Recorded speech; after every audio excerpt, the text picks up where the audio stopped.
है, जाती है, और जब ये सरकार चली जाएगी आएगी तो जो लोगों ने टूल की तरह गलत काम किया है तो निश्चित रूप से उसकी जांच होगी, और जांच करना भी चाहिए, किसी की भी सरकार हो। नहीं तो फिर टूल्स की तरह हर लोग काम करेंगे, तब तो फिर तालिबान बन जाएगा, लोकतंत्र ही नहीं बचेगा, फिर तो तालिबान बन जाएगा। तो इस झारखंड को हमें तालिबान नहीं बनने देना है। न्यूज़ ऑफ स्टेट से खास प्रोग्राम अपने झारखंड में आज हमारे झारखंड के प्रथम मुख्यमंत्री बाबूलाल मरांडी जी का स्वागत है। सर, एक छोटा सा क्वेश्चन है कि बरसात के मौसम में पूरी झारखंड में आग लगी हुई है, और झारखंड के मुक्ति मोर्चा के जो प्रवक्ता सुप्रियो भट्टाचार्य जी, और बार बार आपके ऊपर आरोप लगाए जा रहे हैं कि आप सुनील तिवारी जी के बचाव में आप भाषण दे रहे हैं, प्रेस कॉन्फ्रेंस कर रहे हैं। सुनील तिवारी जी की बीजेपी में है क्या? देखिए, पहली बात तो मैं कहूँगा कि बीजेपी में कोई है नहीं है, ये बहुत नहीं रखता है कि पूरे प्रदेश जानता है कि सुनील तिवारी जी एक वरिष्ठ पत्रकार है, हमारे व्यक्तिगत मित्र भी है और सलाहकार भी है।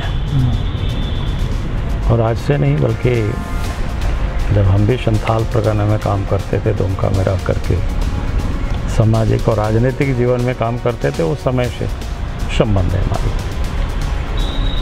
और आज जैसे हमने कहा कि वो हमारे राजनीतिक सलाहकार के रूप में वर्षों से साथ में रहते हैं, काम करते हैं। एक तो मामला जो संबंध जहाँ तक बताए, ये संबंध में बता रहा हूँ। दूसरी बात है भाई, कोई पार्टी में रहे अथवा ना रहे, हम एक पॉलिटिकल पार्टी के वर्कर हैं, सामाजिक वर्कर हैं। अगर समाज के किसी भी व्यक्ति के ऊपर अगर ये लगे कि अत्याचार उनके ऊपर हो रही है, पुलिस प्रशासन षड्यंत्र करके उनको फंसा रही है, तो हमारे जैसे व्यक्ति का क्या फर्ज बनता है कि उनको मदद करना, उनको सहयोग करना। क्योंकि अगर हम खुद जान रहे हैं कि मामला एक षड्यंत्र के तहत उनके ऊपर केस किया जा रहा है, तो स्वाभाविक है कि हमारे जैसे कोई भी व्यक्ति होंगे, और हर इंसान को खड़ा होना चाहिए। क्योंकि तकलीफ़ अगर आज उन्हीं के ऊपर ही नहीं, कल किसी के ऊपर भी पुलिस प्रशासन और सरकार किसी प्रकार के लोगों को परेशान कर सकता है। तो इसीलिए ये बिल्कुल गलत है लोगों का कहना और निराधार है।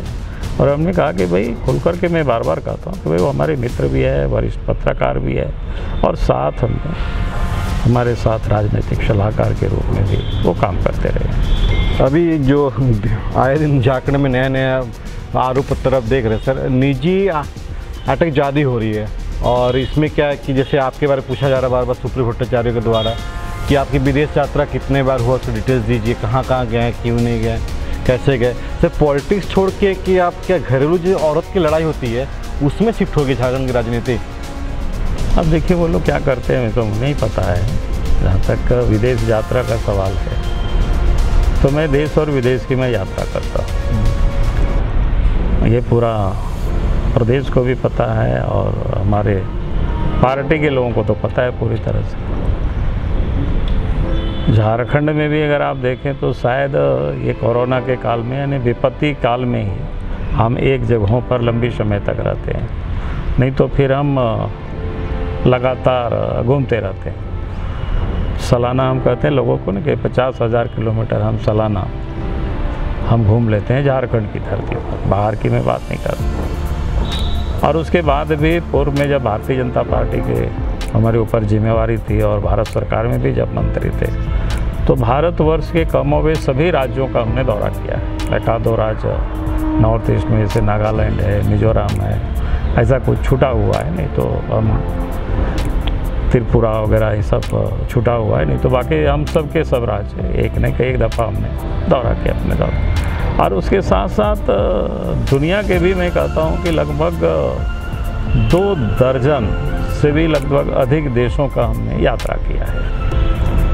अब यात्रा पहले हमने अफ्रीका से शुरू की थी, केन्या गए थे, थाईलैंड क्या कहते हैं आपका नेपाल भी गए, थाईलैंड भी गए, सिंगापुर भी गए, आपका मलेशिया भी गए, इंडोनेशिया भी गए, तो इस चाइना भी गए, और फिर यूरोपियन कंट्री भी हम कहीं रोमानिया गए, टर्की गए, और फिर फ्रांस है, जर्मनी है, रोम है, क्या कहते हैं, लंदन है। तो ऐसे सारी कंट्री आप घूम चुके हैं। और क्या कहते हैं, उज्बेकिस्तान है, ऐसा कई कंट्री हमें भी याद नहीं, लेकिन हम कह सकते हैं कि भाई 2 दर्जन से भी कहीं अधिक कंट्री का, दुबई वगैरह सब जगह पे, जैसे कुछ देशों का नाम आपकी समझ में नहीं रखा भी है।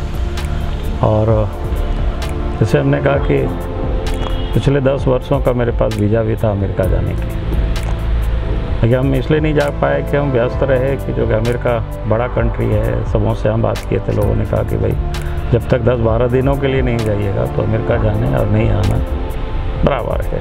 कंट्री साइड दौरा करने की, हर जगह जाते हैं तो कुछ ना कुछ सोसाइटी को देखने के लिए, शहर से बाहर जाने की, तो उसमें लोगों को बताया कि मैंने भारत की जितनी लंबी चौड़ाई है उससे कई एक गुना है। यहाँ तो हर जगह से अगर प्लेन में बैठते हैं तो 2-2.5 घंटा में एक छोर से दूसरे छोर आप पहुँच जाएंगे, लेकिन वहाँ तो लोग बोलते हैं 5-6 घंटे लग जाता है एक छोर से दूसरे छोर जाने में। तो कहने का अर्थ है कि बड़ा देश है, उसकी भौगोलिक जो क्षेत्रफल है बहुत बड़ा है। तो लोग जब भी लोगों ने कहा कि नहीं अब पूरी समय निकाल करके आइए। फिर दूसरा कनाडा का वीज़ा मेरे पास पड़ा हुआ है 8 साल की। और जाना मैं इसलिए घूमता हूँ, जैसे मैंने दुनिया को देखा कि अलग अलग नज़रों से देखते हैं कि हाँ डेवलपिंग कंट्री है, डेवलप कंट्री है, वहाँ की हालत, उसको देखने के बाद मैं खुद समझने की कोशिश करता हूँ। अब जैसे मैं कह सकता हूँ कि दुनिया कैसे कैसे तरक्की किया, जैसे थाईलैंड है तो वो टूरिज्म पर ही वो देश निर्भर, सिंगापुर है तो ट्रेड पर निर्भर करता है।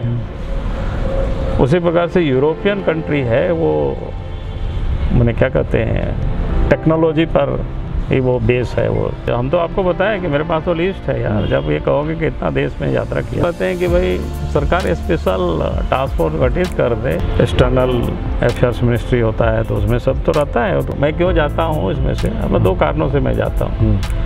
एक तो हमें देख करके प्रत्यक्ष ज्ञान, उसकी अनुभूति होती है। जैसे मैंने कहा कि यूरोपियन कंट्री जाते हैं तो देखें कि भाई वहाँ पर वास्तव में बहुत कुछ खाद्य पदार्थ वहाँ उत्पादन नहीं होता है, वो सारे के सारी चीज़ें बाहर से ही मंगाते हैं। लेकिन उन्होंने तकनीक को इतना विकसित किया है, दुनिया में राज भी किया यूरोपियन लोगों ने, आज भी राज कर रहा है। तो ये देखने को जानकारी मिलता है कि भाई हम गरीब आदमी को भी अगर हम प्रेरित करें उस और मोटिवेट करें तो वो भी एक दिन अपने पैर पर खड़े हो सकते हैं। जब उस यूरोपियन कंट्री के पास कोई इतनी धरती नहीं है, इस प्रकार के क्लाइमेट नहीं है जो तो उनके यहाँ पैदा होता हो, सब कुछ खाने का सामान, बाकी चीज़ें बाहर से लाता है, निर्माण का भी सामान बाहर से लाता है।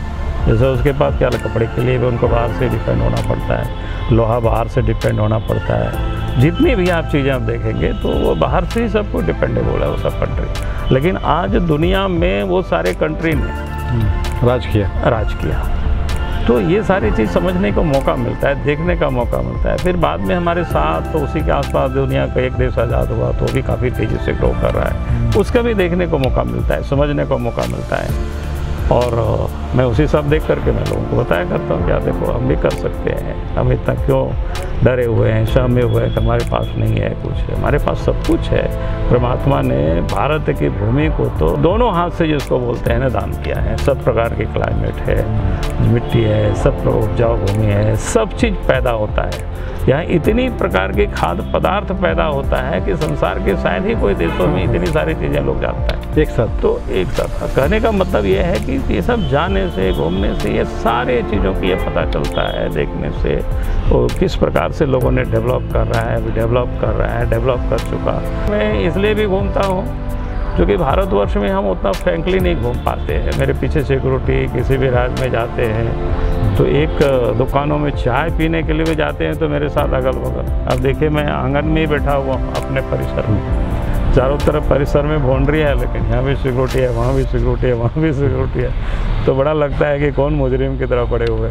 तो विदेश जाते हैं तो इससे थोड़ा मुक्त हो जाते हैं, तो बड़ा रिलैक्स होकर के, कभी हाफ पैंट पहन करके, कहीं किसी भी क्या बोलते हैं चाय दुकान हो गया, टी, बैठ करके चाय पी लेते हैं, किसी नाश्ता कर लेते हैं। रेस्टोरेंट में आराम से खा लेते हैं, शाम के समय किसी सड़क के किनारे बैठ करके आराम से जिसके साथ जाते हैं। और जो पूछते हुए किसके साथ जाते हैं, तो हम किसी एक व्यक्ति के साथ जाते नहीं, अलग अलग जगहों पर अलग अलग जो दोस्त जब मिल गया। नहीं, जब मिल गया ऐसा नहीं है, तो क्योंकि जिन देशों के साथ जिनका अच्छा संबंध है, यानी जो गया है, देखा है, क्योंकि हमको वो गाइड कर सके। वहाँ के लोकल गाइड तो लेंगे, लेकिन साथ में हम यहाँ से भी उसको गाइड के रूप में एक प्रकार से लेते हैं। कोई अनजान सीधे सीधे हम नहीं मारते, पहले हम उसकी व्यवस्था कर लेते हैं कि भाई हमको उस देश जाना है, तो हम किसके साथ जाएं जो पहले गया हुआ हो, पहले देखा हो दूसरा, फिर कोई संबंध हो वहाँ पर उनकी, तो वैसे भी लोगों को लेते हैं, ताकि हमको कोई किसी प्रकार की असुविधा नहीं हो देखने में, घूमने में, जाने में, तो फिर आराम से घूम लेते हैं। सर, न्यूज़ मीडिया में अभी चल रही है, हम लोग भी देखे और कुछ न्यूज़ों को हम लोग अपने सामने से जाते हुए भी देख रहे हैं कि भाई मुख्यमंत्री जो हेमंत सोरेन जी है, उनके परिवार के ईडी का छापा पड़ रहा है, ईडी नोटिस भी भेजा है लोकपाल के माध्यम से। नहीं, मैंने न्यूज़ देखा, लेकिन बाकी कोई स्थिति का हमें नहीं पता है क्या है। ये हमने देखा कि भाई लोकपाल ने उन परिवार को नोटिस भेजा है। अब क्या नोटिस है ये भी मैंने देखा नहीं, और इससे भी हमारी कोई बातें नहीं हुई है। लेकिन मैं उस परिवार को इतना ही जानता हूँ कि उनका अतीत वैसा ही बीता है।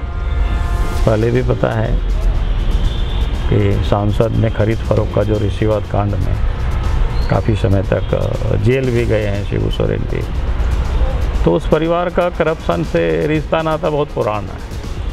इसलिए इसमें मामला क्या है नहीं है तो हम नहीं बता सकेंगे, जब सामने सब कुछ आएगा तभी मैं उस पर कुछ बोल सकता हूँ।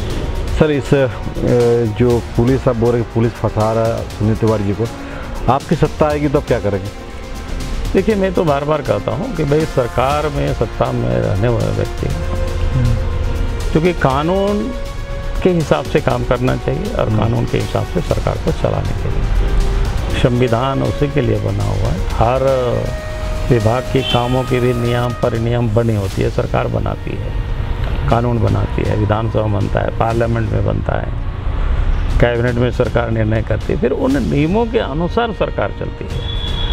अपने अनुसार नियमों को नहीं बनाया जाता है, नियमों को बनाया जाता है कि जनता को ध्यान में रख करके। तो लेकिन इन दिनों, पिछले दिनों जो देखने में आ रहा है, एक घटना नहीं कई एक घटना है कि सरकारी जो तंत्र है, खास करके पुलिस महकमा है, आज हेमंत सोरेन या झारखंड मुक्ति मोर्चा के या कुछ लीडर्स, क्योंकि सरकार उनकी है, तो एक टूल की तरह लोगों को उपयोग कर रहा है। मैंने इसका बार बार कहा है कि यह गलत है, क्योंकि सरकार तो आती है जाती है, और जब ये सरकार चली जाएगी आएगी, तो जो लोगों ने टूल की तरह गलत काम किया है तो निश्चित रूप से उसकी जांच होगी, और जांच करना भी चाहिए, किसी की भी सरकार हो। नहीं तो फिर टूल्स की तरह हर लोग काम करेंगे, तब तो फिर तालिबान बन जाएगा, लोकतंत्र ही नहीं बचेगा, फिर तो तालिबान बन जाएगा। तो इस झारखंड को हमें तालिबान नहीं बनने देना है। ये थे हमारे साथ झारखंड के प्रथम मुख्यमंत्री बाबूलाल मरांडी जी, और अपने बातों को रखा न्यूज़ ऑफ स्टेट पे खास तौर पर अपने झारखंड में। बहुत धन्यवाद।